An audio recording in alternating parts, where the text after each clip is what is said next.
حازم خانزادہ کے ہاتھ سے نواب خان کا ہاتھ ایک طرح سے کھینچتے ان کے بازو سے لگ کر بیٹھی تھیں۔ اس کی بات پر حازم خانزادہ واقعی میں تھوڑا شرمندہ ہوا، کیونکہ اس نے اس بات حویلی چکر لگانے میں زیادہ دن کا وقفہ ہی لے لیا تھا۔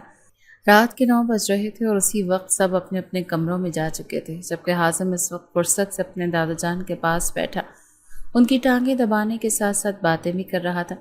جب نواب خان نے اپنا گلا کھنکارتے ہوئے ایک نظر وجاہت سے بھرپور حازم خانزادہ کے چہرے پر ڈالے، وہ اپنے دل کی بات کرنے کے لیے الفاظ تلاشنے لگے۔ حازم خان، میری خواہش پوری کرو گے؟ ان کا لہجہ التجائیہ تھا، جس پر حازم خان نے حیرانگی سے ان کی طرف دیکھا۔ دادا جان، آپ کہہ کر تو دیکھیں، حکم کریں بس، آپ کی ہر خواہش سر آنکھوں پر۔ حازم خانزادہ نے ان کا مان بڑھایا تو وہ دھیما سا مسکرائے۔ حازم خان، تم جانتے ہو نا نورے اور تم میرے لیے کتنے اہم ہو، میرے دل کے قریب تو۔ اب میں چاہتا ہوں کہ میرے یہ پیارے سے 2 لوگ ایک ساتھ جڑ جائیں۔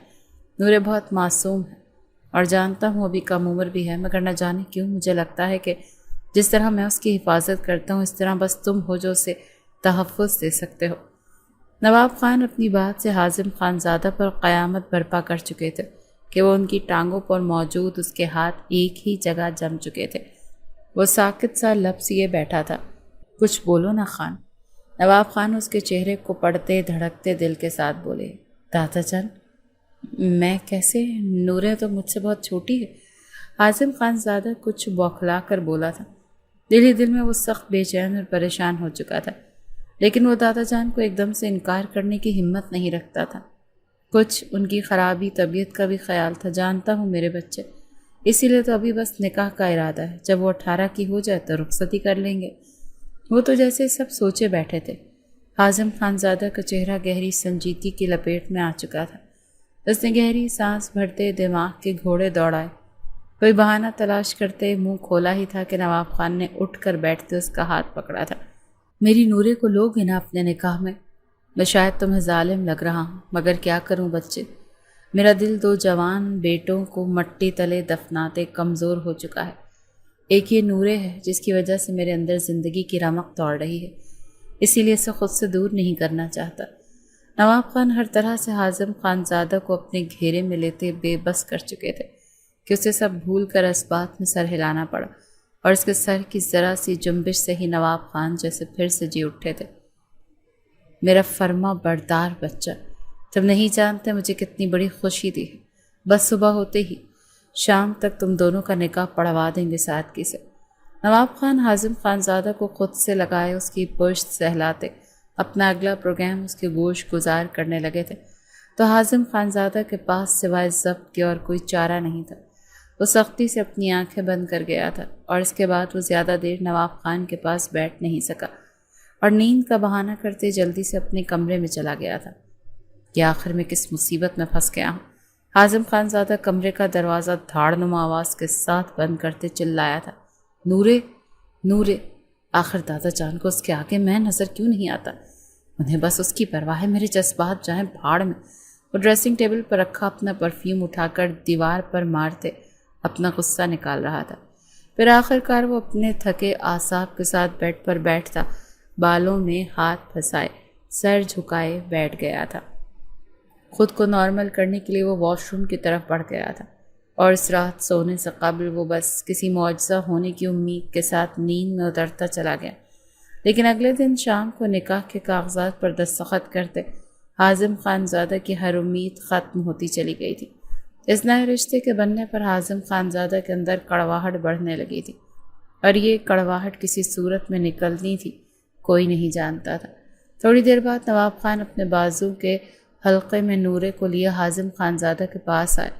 نورے کو اس کے ساتھ ایک ہی صوفے پر بٹھا گئے تو اپنی اپنی جگہ دونوں ہی جزبز ہو کر رہ گئے۔ کم عمری میں یہ نکاح اور اب حازم خانزادہ کے ساتھ بیٹھنا کہ سب کی نظریں ان پر جمی تھیں، تو اس صورت میں نورے جو ہر وقت پٹر پٹر بولا کرتی تھی، نظریں جھکائے گھبرائی سی بیٹھی تھی۔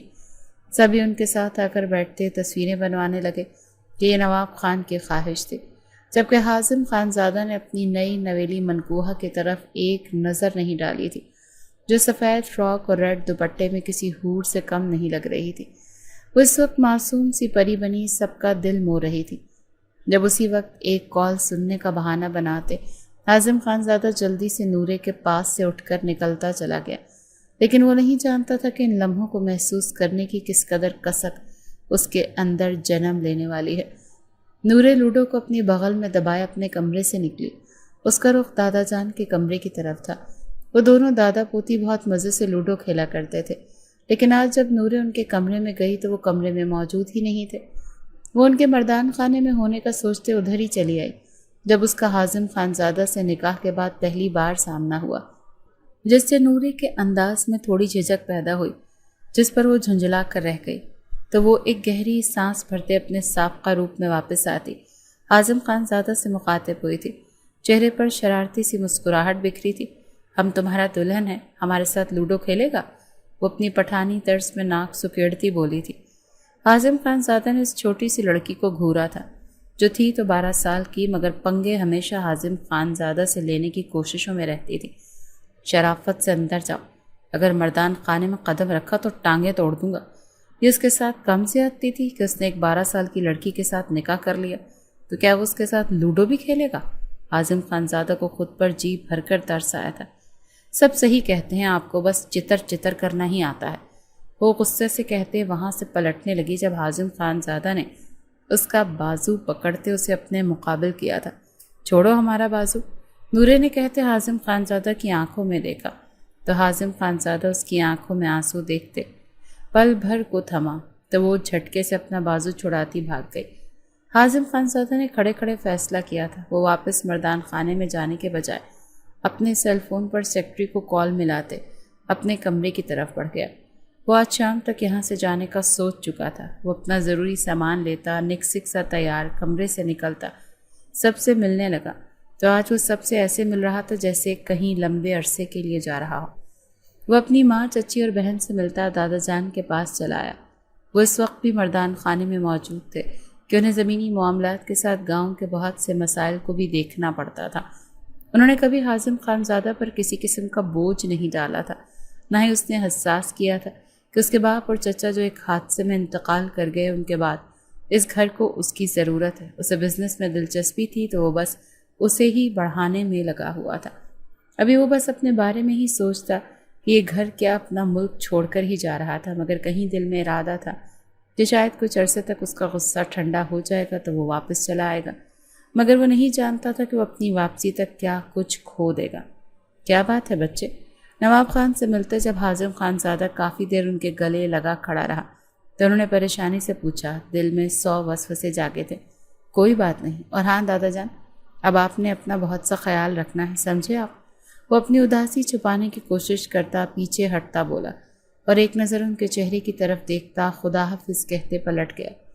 حازم خانزادہ اس سے شام حویلی سے نکلتے روانہ تو شہر کی طرف ہوا، لیکن وہاں سے اس کی منزل ایئرپورٹ کی طرف تھی کہ وہ کچھ عرصے کے لیے بغیر کسی کو بتائے سب کچھ چھوڑے امریکہ جا رہا تھا۔ نورے اپنی پٹھانی فراک کے دوپٹے کو سنبھالتی دادا کے پاس آئی تو وہ پریشانی سے فون پر لگے تھے۔ کیا ہوا دادا جان؟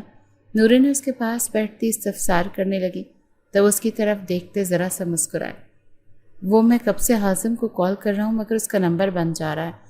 اس نے خود بھی جب سے گیا ہے فون نہیں کیا، ورنہ پہلے تو شہر پہنچتے ہی اپنی خیریت کی اطلاع دے دیا کرتا تھا۔ وہ گہری پریشانی سے بولے تو نورے کو حازم کی اس لاپرواہی پر غصہ آنے لگا۔ اچھا آپ پریشان نہ ہو دادا جان، اپنا فون ہمیں دے، ہم ٹرائی کر کے دیکھتا ہے۔ وہ ان کا فون پکڑے حازم کا نمبر ملا گئی، لیکن آگے سے نمبر بند دیکھتے وہ اپنا دماغ لڑاتے دادا جان سے حازم کے سیکرٹری کا نمبر لیتی اسے کال ملا گئی۔ اس کا آواز کھولو بچے، نواب خان اپنے دل میں بڑھتی بے چینی کے سبب بولے تو وہ کال اسپیکر پر کر گئی۔ تو پھر حازم کے سیکرٹری کی کال اٹھانے پر نورے کے کچھ بولنے سے پہلے ہی نواب خان خود ہی اس سے حازم کے بارے میں پوچھنے لگے، تو آگے سے جو خبر انہیں سننے کو ملی اس پر وہ ساکت ہوتے چلے گئے، جبکہ اس خبر پر نورے کا قدرتی سرخ چہرہ بھی سفید سا پڑ گیا۔ وہ الوداعی کلمات کہتی فون کو بے جان ہاتھوں سے وہیں بیڈ پر رکھتے دادا جان کی طرف متوجہ ہوئی تھی۔ آپ پریشان کیوں ہو رہا ہے دادا جان؟ وہ کسی کام کی وجہ سے گیا ہوگا۔ نورے نے انہیں تسلی دینے کی کوشش کی، لیکن وہ آگے سے نفی میں سر ہلا گئے۔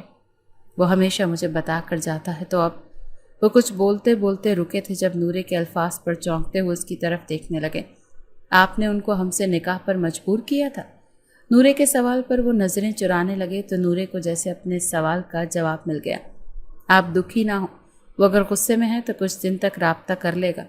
وہ ان کا ہاتھ تھپکتی بڑی سمجھداری سے ان کی پریشانی دور کر رہی تھی، جس پر نواب خان اپنی پریشانی بھولتے مسکرا کر موضوع سے ہٹ کر بات کرنے لگے۔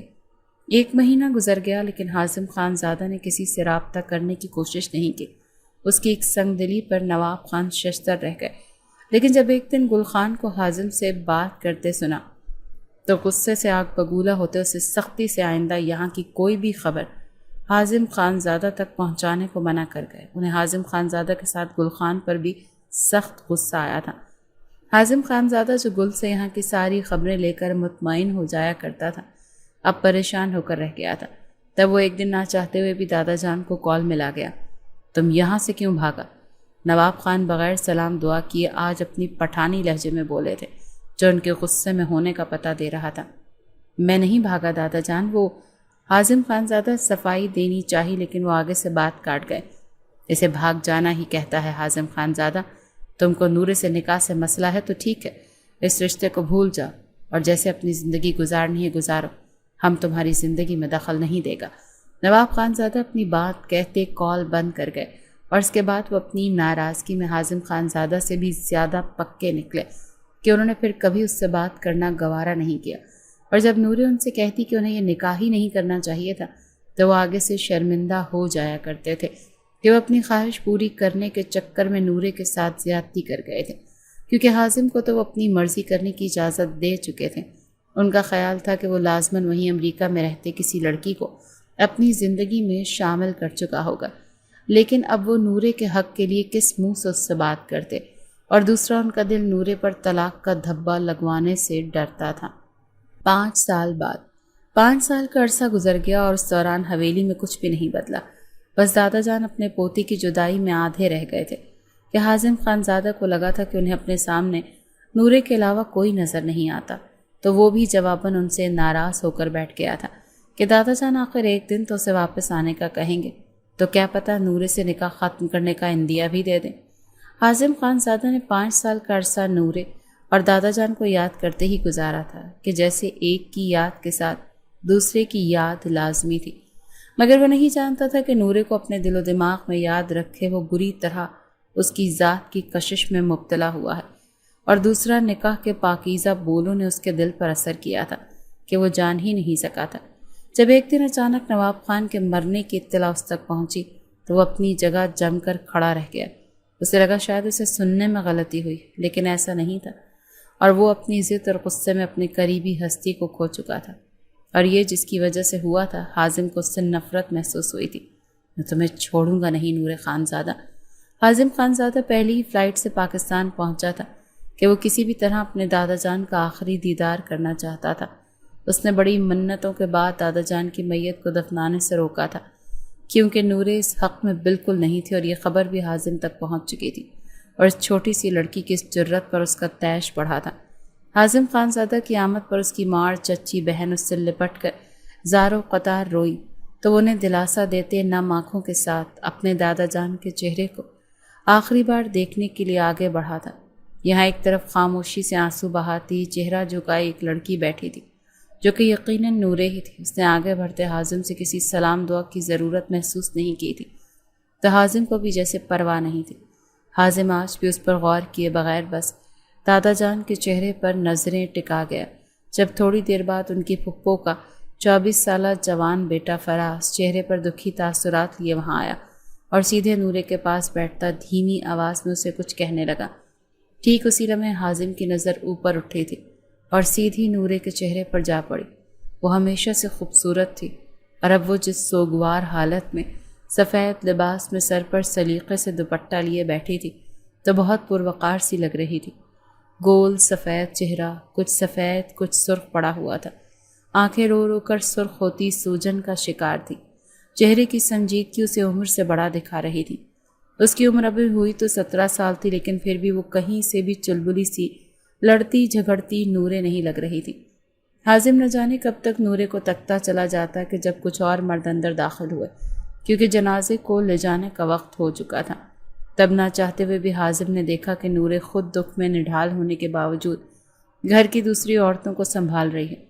اسے ایسے حوصلے کی امید حازم کو ہرگز نہیں تھی، اور وہ نہیں جانتا تھا کہ اب آنے والا ہر لمحہ اسے ایسے ہی حیرانی میں مبتلا کرنے والا ہے۔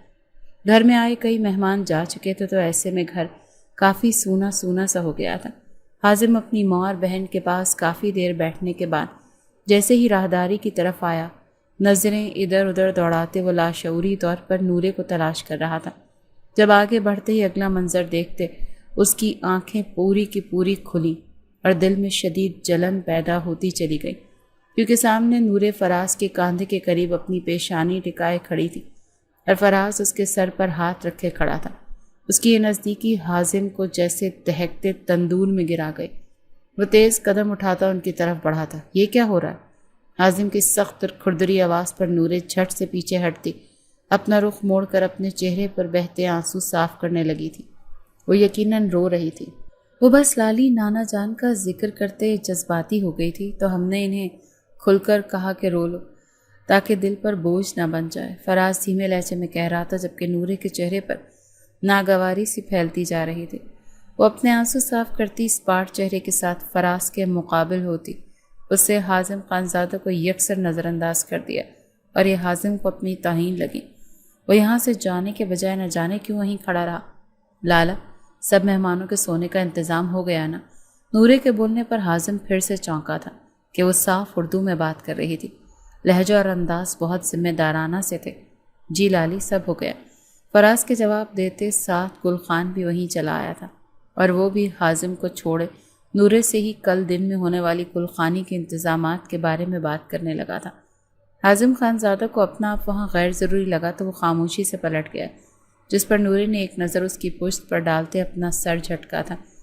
جس جگہ آج حازم کو ہونا چاہیے تھا وہ جگہ نورے لے چکی تھی۔ یہ سب دیکھتے حازم کے دل میں گلٹ بھرنے لگا تھا۔ یہ احساس کچوکے لگانے لگا کہ حازم خانزادہ ایک خود غرض اور اپنی ذمہ داریوں سے بھاگنے والا بزدل انسان بھی ثابت ہو رہا ہے۔ وہ جو اپنی حویلی میں واپسی تک دل میں نورے کے لیے غصہ لیے ہوئے تھا، اس غصے میں کچھ کمی واقع ہو گئی تھی۔ اگلی صبح حازم کمرے سے باہر آیا تو اسی وقت نورے بھی اپنے کمرے سے نکلی تھی۔ وہ اس وقت اپنے سوٹ کے ساتھ کا دوپٹہ سر پر لیے اور ایک بڑی سی شال پیچھے سے اپنے کاندھوں پر پھیلائے متناسب چال چلتی لاؤنج کی طرف جا رہی تھی۔ حازم خانزادہ کی آنکھوں میں بے ساختہ ماضی کی تصویر بننے لگی، جب یہ لڑکی ہر وقت لاپرواہ بنی چلنے کے بجائے بھاگتی پائی جاتی تھی، کبھی کسی سے ٹکراتی اور کبھی کہیں گرتی، اور آخری بار وہ جس طرح حازم خان سے ٹکرائی تھی تو حازم کو اس کا وہ لمس جیسے آج بھی محسوس ہوا تھا۔ وہ اس پر نظریں ٹکائے کھڑا تھا۔ جب اسے لاؤنج سے آگے مردان خانے کی طرف جاتے دیکھ کر وہ حیران ہوتا، خود بھی جلدی سے آگے بڑھا کہ ان کے ہاں آج بھی عورتوں کا مردان خانے میں زیادہ آنا پسند نہیں کیا جاتا تھا، مگر وہ نہیں جانتا تھا کہ اب یہاں سب بدل چکا ہے۔ اب یہاں کی روایات کو بنانے والی اور توڑنے والی ایک لڑکی تھی جس کا نام نورے خانزادہ تھا، اور ایسا یہاں کی تاریخ میں پہلی بار ہو رہا تھا کہ اپنے باپ دادا کی جگہ ایک لڑکی سنبھال رہی تھی، جس کا اختیار خود اس کے دادا جان نے اسے دیا تھا۔ حازم خانزادہ وہاں آیا تو ملازم نے تیزی سے اس کے لیے بھی نورے کے برابر میں کرسی رکھی۔ مردان خانے میں اس وقت گاؤں کی کچھ معزز شخصیات موجود تھیں جو شاید نواب خان کی تعزیت کے لیے آئی تھیں۔ اپنے سے کچھ فاصلے پر حازم خانزادہ کو بیٹھتے محسوس کر کے نورے نے وہاں سے جانا چاہا، جب سامنے بیٹھے ایک بزرگ بول پڑے تھے، آپ کہاں جا رہی ہیں بچے؟ ہمیں نواب خان کے لیے فاتح کہنی ہے۔ آپ ہمیشہ ان کے ساتھ رہی ہو تو آج بھی آپ کی یہاں موجودگی لازمی ہے، جس پر نورے کو مجبوراً دوبارہ بیٹھنا پڑا۔ حازم خان، اچھا ہے تم آ گئے، آپ واپس تو نہیں جاؤ گے نا، کیونکہ یہاں اب تمہاری ضرورت ہے۔ ویسے تو نورے بچے سب سنبھالتی ہے اپنے دادا کے ساتھ، مگر پھر بھی گھر میں ایک مرد کا ہونا ضروری ہے۔ ایک اور شخص نے بولنے پر حازم خانزادہ نے حیرانگی سے نورے کی طرف دیکھا تھا، اور پھر اسے آج نورے کے بڑے دھڑلے سے یہاں بیٹھنے کی وجہ بھی سامنے آ گئی تھی کہ وہ ان سب چہروں کو بخوبی جانتی تھی، اسی لیے وہ سب ایک ساتھ موجود تھے۔ جی بالکل، اب مستقل یہیں رہنے کا ارادہ ہے۔ پوری کوشش ہے کہ ماضی کی غلطیاں اب نہ دہراؤں۔ حازم خانزادہ کے مضبوط لہجے میں بولنے پر سب نے اس کے فیصلے کی تعریف کی تھی، جبکہ نورے نے کچھ چونکتے ہوئے اس کی طرف دیکھا تھا، اور تبھی حازم بھی اس کا خود کی طرف دیکھنا نوٹ کرتے جواباً اس کی آنکھوں میں دیکھنے لگا، تو یوں آنکھیں چار ہونے پر نورے کے دل میں بڑے زور سے ہلچل ہوئی تھی، جس کو وہیں دبانے کی کوشش کرنے لگی تھی کہ سامنے بیٹھا انسان اس کی نظر میں بہت ظالم تھا اور وہ اس کے ہاتھوں اپنی اور اپنے دل کی تذلیل برداشت نہیں کر سکتی تھی۔ دادا جان کے انتقال کو 40 دن سے زیادہ ہو چکے تھے۔ جب رات کے وقت سب ڈنر کی ٹیبل پر موجود تھے تو حازم خانزادہ کی ماں نگین بیگم بولی تھی کہ ان کی بیٹی پلوشی کے سسرال والے سادگی سے اس کی رخصتی مانگ رہے ہیں، جبکہ نکاح پہلے ہو چکا تھا۔ حازم خانزادہ اپنی ماں کی بات سنتے ابھی کچھ سوچنے میں مصروف تھا۔ جب اپنا کھانا مکمل کرتی نورے سنجیدہ سی بولتے اٹھ کر کھڑی ہوئی تھی۔ ان کا کہنا جائز ہے تائی امی کہ وہ کافی عرصے سے انتظار میں ہیں، تو اب آپ انہیں ہاں کہہ دیں، باقی کے انتظامات ہو جائیں گے، آپ بس دن مقرر کر کے مجھے بتا دیجیے گا۔ نورے جیسے ہی اپنی بات مکمل کرتی وہاں سے گئی، حازم اپنا سا منہ لے کر رہ گیا تھا، کیونکہ اسے لگا تھا کہ اس کی ماں اس سے مشورہ مانگ رہی ہے، جو کہ اس کی غلط فہمی ثابت ہوئی تھی۔ یہ لڑکی اپنی عمر سے بڑی بننے کے چکروں میں پڑھ بھی رہی ہے یا پھر پڑھائی کو چھوڑتے اس بڑے پن کے مزے لے رہی ہے کہ ہر کوئی اس کے حکم کے مطابق چلے۔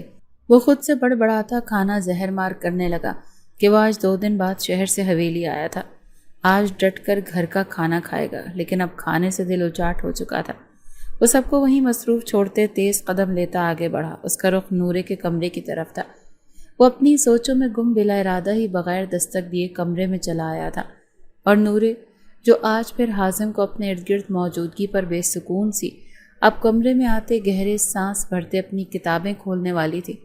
جب دروازہ کھلا اور حازم خانزادہ اندر داخل ہوا تو اس کے چہرے پر ناگواری چھاتی چلی گئی۔ اتنا پڑھا لکھے اور ویل ایجوکیٹڈ ماحول میں رہنے کے باوجود آپ کو پتہ نہیں لگا کہ کسی کے کمرے میں آنے سے پہلے نوک کیا جاتا ہے؟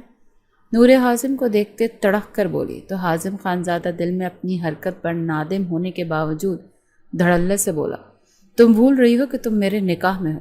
حازم خانزادہ کی بات پر نورے کے چہرے پر تلخ سی مسکراہٹ نے جنم لیا۔ وہی نکاح جس کے ہونے پر آپ منہ چھپاتے بھاگ گئے تھے کہ آپ جو اپنے پیارے دادا جان کا بھی آپ کو خیال نہیں رہا۔ نورے طنز کرتی حازم خانزادہ کو لب بھینچنے پر مجبور کر گئی۔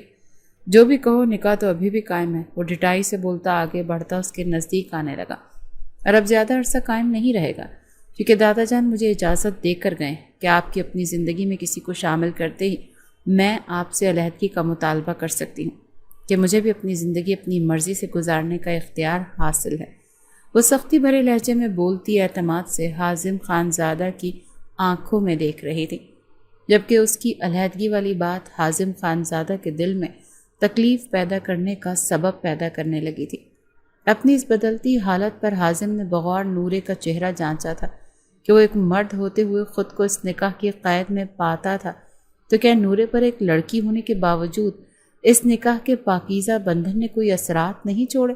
جبکہ حازم خانزادہ نے تو سنا تھا کہ لڑکیوں کے دل و دماغ پر ایک بار جس کا نام درج ہو جائے وہ مٹائے نہیں مٹتا۔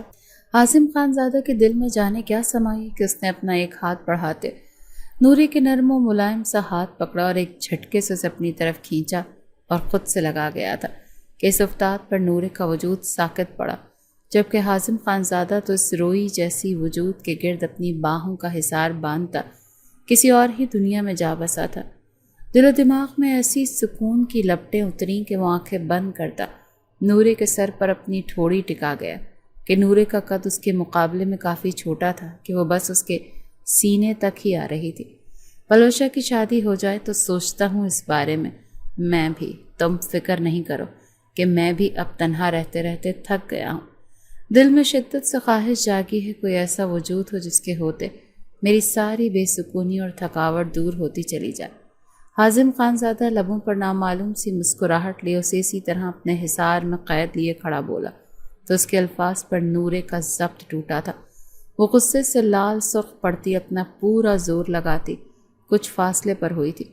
حازم خانزادہ نے اپنا نچلا لب دباتے اس کا لال بھگوبا چہرہ دیکھا تھا، اور یہ دیکھتے حازم خانزادہ کو دلی خوشی ہوئی تھی کہ اسے تنگ کرتے نہ جانے اس کی کس حس کو مزہ آیا تھا۔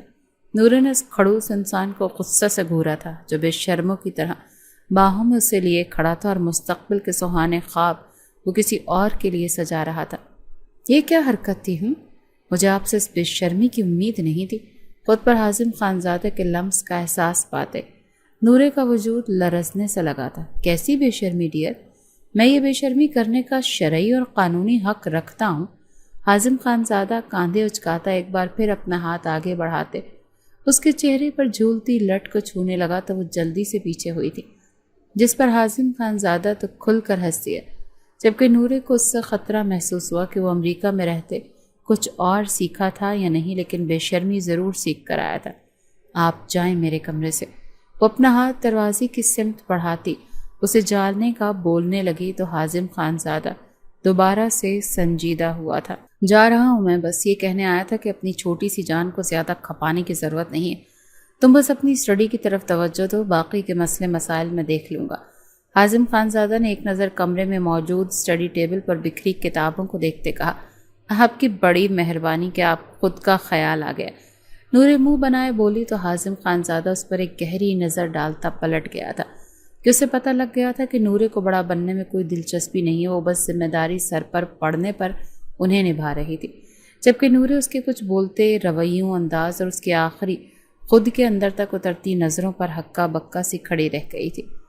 نورے سر درد کرنے پر چائے بنانے کے ارادے سے کچن کی طرف آئی تھی جب نگین بیگم کی آواز سنتے اور ان کے منہ سے اپنا نام سنتے اس کے قدم کچن سے باہر رکے تھے۔ حازم، تم نہیں جانتے میں تمہیں واپس آپ سامنے دیکھتے کس قدر خوش ہوں، اور اب جس طرح تم سارے اختیارات اپنے ہاتھ میں لے رہے ہو مجھے بہت اچھا لگ رہا ہے، اور اب ایک ہی خواہش رہ گئی، وہ ہے تمہاری شادی۔ تمہیں نورے نہیں پسند، اسی لیے میں نے تمہارے لیے لڑکیاں دیکھی ہیں، بہت پیاری ہیں، بس فکر ہے تو نورے کی کہ کہیں وہ کوئی مسئلہ کھڑا نہ کر دے، مگر پھر سوچتی ہوں کہ وہ نہیں کرے گی کیونکہ وہ اور فراز شاید ایک دوسرے کو پسند کرتے ہیں تو کوئی مسئلہ ہی نہیں ہوگا۔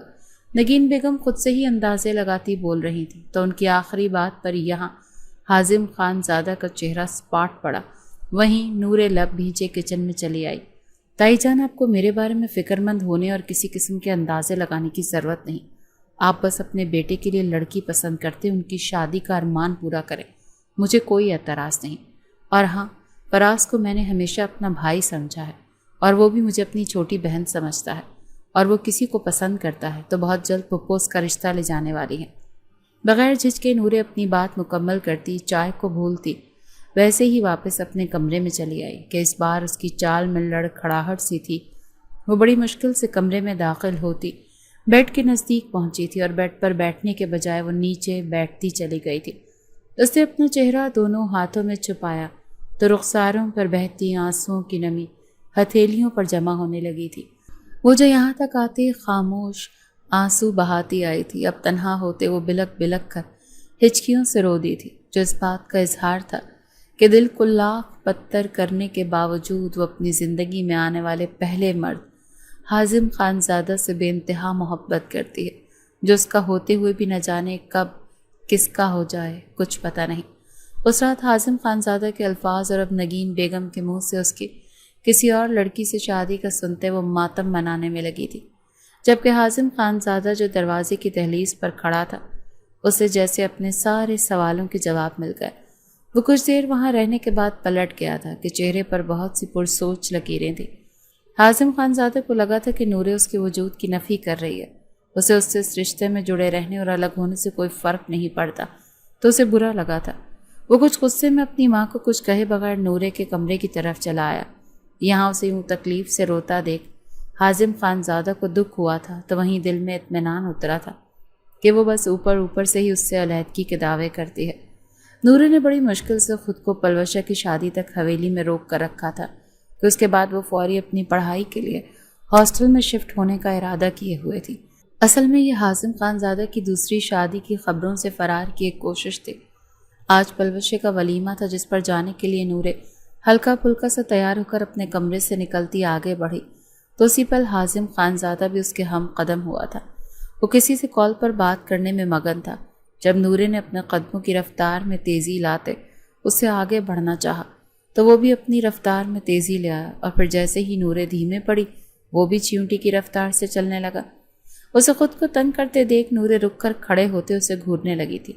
اچھا لگ رہا ہوں نا؟ ایک سیلفی لے کر دیکھتا ہوں۔ وہ اپنا فون سامنے کرتے تھوڑا سا ہاتھ اٹھا گیا تو نورے کی نظر بھی اوپر اٹھی اور ٹھیک اسی وقت حازم سیلفی لے چکا تھا۔ اس میں میری تصویر آ گئی ہے، ختم کریں اسے فوراً۔ اس بات کا اندازہ ہوتے ہی جلدی سے بولی، لیکن آگے سے حازم نفی میں سر ہلاتا فون کی اسکرین پر نظریں جما گیا تھا۔ پرفیکٹ، میں تو سچ میں بہت ہینڈسم لگ رہا ہوں۔ نورے جو اس کے منہ سے پرفیکٹ لفظ پر حیرت سے چونکی تھی، اس کے اگلے جملے پر منہ بنا گئی۔ میری تصویر؟ نورے نے پھر سے اس کی توجہ اپنی تصویر پر کرانی چاہی۔ میں اس تصویر میں اتنا اچھا لگ رہا ہوں تو ابھی ڈیلیٹ کرنے کا دل نہیں ہے، بعد میں کر دوں گا، ابھی جلدی آؤ، دیر ہو رہی ہے۔ وہ اب اجلت ظاہر کرتا آگے بڑھ گیا تو نورے دکھی دل سے وہیں کھڑی رہ گئی کہ وہ ایک کزن ہونے کے ناطے بھی اس کی تصویر اپنے فون میں نہیں رکھ سکتا کیا؟ شادی کے بعد جیسے ہی حازم خانزادہ شہر کی طرف روانہ ہوا، اسی دن نورے بھی شہر ہاسٹل میں رہنے کے لیے اپنی ماں کو بڑی مشکل سے مناتی گھر سے نکل آئی تھی۔ کچھ دن بعد حازم خانزادہ کا گھر چکر لگا تو نورے کو کہیں نہ پا کر وہ حیرت کا شکار ہوا، اور اس کے سوال پر شرمندہ سی ہوتے نورے کی ماں نے جب بتایا کہ نورے گھر سے ہاسٹل میں جا چکی ہے تو وہ سخت غصے میں آ گیا تھا۔ وہ ایسے کیسے پوچھے بغیر اپنی مرضی کر سکتی ہے؟ حازم خانزادہ پہلو بدلتا سخت لہجے میں بولا تھا۔ جب اسی وقت ملازم نے کچھ مہمانوں کی آمد کا بتایا تو وہ کچھ دیر کے لیے خاموشی اختیار کر گیا۔ آنے والے مہمان پلوشا کے سسرالی رشتہ داروں میں سے تھے، جن کا یہاں آنے کا مقصد نورے کا اپنے بیٹے کے لیے ہاتھ مانگنا تھا کہ انہیں اور ان کے بیٹے کو نورے بہت پسند آئی تھی اور وہ نورے کے نکاح سے لاعلم تھے۔ اس کے باوجود حازم خانزادہ کی خاموشی ٹوٹنے کے ساتھ غصے سے ضبط بھی ٹوٹا تھا۔ یہاں ان کے اس رشتہ لانے پر نگین کے چہرے پر خوشی آئی، وہیں نورے کی ماں پریشان ہو کر رہ گئی۔ کسی کے کچھ بولنے سے پہلے حازم خانزادہ سرد لہجے میں بولتا ان کو جواب دے گیا تھا۔ آپ کو شاید علم نہیں کہ نورے کا نکاح ہو چکا ہے، وہ میرے نکاح میں ہے۔ 5 سال پہلے ہمارا نکاح ہوا تو بہت سے لوگ اس سے لاعلم ہیں، تو بہت جلد نورے کے 18 سال کے ہوتے ہی ہم شادی کرنے والے ہیں، یقیناً سب کو پتہ چل جائے گا۔ حازم خانزادہ دوہرے غصے کا شکار ہو رہا تھا۔ اس وقت سامنے موجود مہمانوں اور لگے ہاتھوں اپنی ماں کو بھی جواب دے چکا تھا کہ وہ اپنی زندگی میں نورے کو قبول کر چکا ہے، مگر اب بس نورے رہ گئی تھی جس کو آج ہی واپس لانے کا ارادہ کر چکا تھا۔ مہمان شرمندہ سے ہوتے جلدی واپس چلے گئے۔ نورے کی ماں خوشی سے حازم کی طرف دیکھ رہی تھی تو نگین بیگم کا چہرہ حیرانی لیے ہوئے تھا۔ جی ماں جی، میں نے دل سے نورے کو اپنی بیوی تسلیم کرتے اپنی نئی زندگی شروع کرنے کا فیصلہ کیا ہے۔ کیا آپ خوش نہیں ہیں؟ وہ اپنی ماں کے پاس آ کر بیٹھتے اپنی مرضی بتاتے، ان کی رضا جاننے کا بھی خواہش مند ہوا۔ میں خوش ہوں میرے بچے، تمہاری خوشی میں ہی میری خوشی ہے، وہ خوش دلی سے مسکراتے بولی تو حازم خانزادہ بھی کھل کر مسکرا دیے۔ یہ تو ٹھیک ہو گیا، اچھا اب میں نکل رہا ہوں آپ کی بہو کو واپس لانے کے لیے، وہ مجھ سے ناراض ہے، تو آپ دونوں میری مائیں میرے لیے دعا کیجیے گا کہ وہ آسانی سے راضی ہو جائے۔ وہ شرارت سے کہتا اٹھ کھڑا ہوا۔ دونوں ماؤں نے دل ہی دل میں اس کی نظر اتاری تھی کہ اب حازم خانزادہ اور نورے کے دم سے ہی تو ان کے گھر میں رونق ہونی تھی۔ حازم خانزادہ سر شام ہی ہاسٹل پہنچ چکا تھا اور یہاں آ کر اس نے نورے کو اپنی بیوی کی حیثیت سے باہر بلوایا تھا۔ حازم خانزادہ کی روبدار پرسنالٹی دیکھتے کوئی سوال جواب کیے بغیر نورے کو باہر بلا لیا تھا، اور وہ جو آج پہلے ہی دن اکیلے پن سے گھبرا گئی تھی کہ حازم کا نام سنتے وہ حیران پریشان سے بغیر کوئی بحث کیے چلی آئی تھی۔ جب اسے دیکھتے ہی حازم نے اس کا ہاتھ پکڑتے باہر کا رخ کیا تو وہ بوکھلائی تھی۔ یہ کیا ہے؟ کہاں لے کر جا رہے ہیں مجھے؟